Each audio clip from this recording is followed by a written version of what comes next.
Прямо сейчас вот в этой печи сжигается 430 килограммов наркотических веществ, захваченных в ходе десятков спецопераций сотрудниками и оперативниками Агентства по контролю за наркотиками Таджикистана и сотрудниками других силовых ведомств. Дело в том, что сжигаются только те наркотики, в отношении владельцев которых судом уже были вынесены приговоры, и, то есть эти люди уже сидят в тюрьме. По словам сотрудников Агентства по контролю за наркотиками, оценивать стоимость сжигаемых здесь препаратов необходимо не в деньгах, а в количестве спасенных на сегодняшний день жизней. Например, 1 грамм героина – это 10 доз. Сегодня уничтожают 6 килограммов 300 граммов этого вещества, а значит более 63 тысяч доз.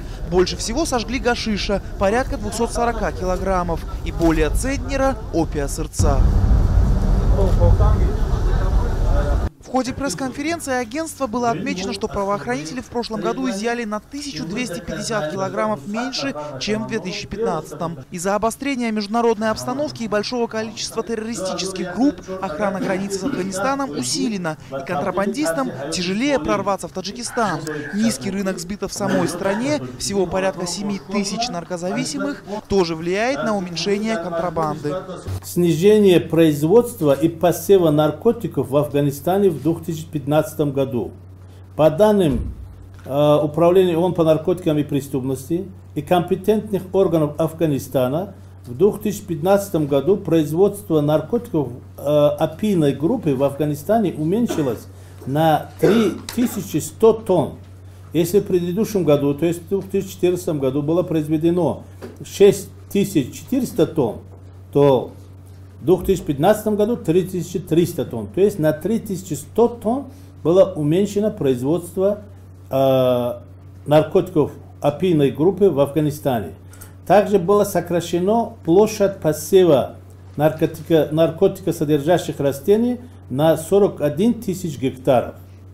Исходя из этого, меньше было отправлено наркотики через нашу территорию и через территорию других государств. Меньше стали изымать наркотиков не только в Таджикистане, но и в соседних странах Центральной Азии и России – до 40%.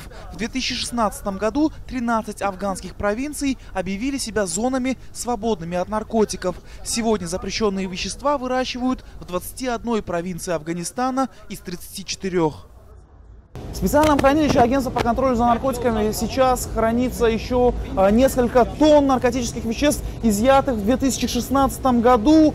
В эту печь они попадут сразу после того, как по ним будут вынесены приговоры суда.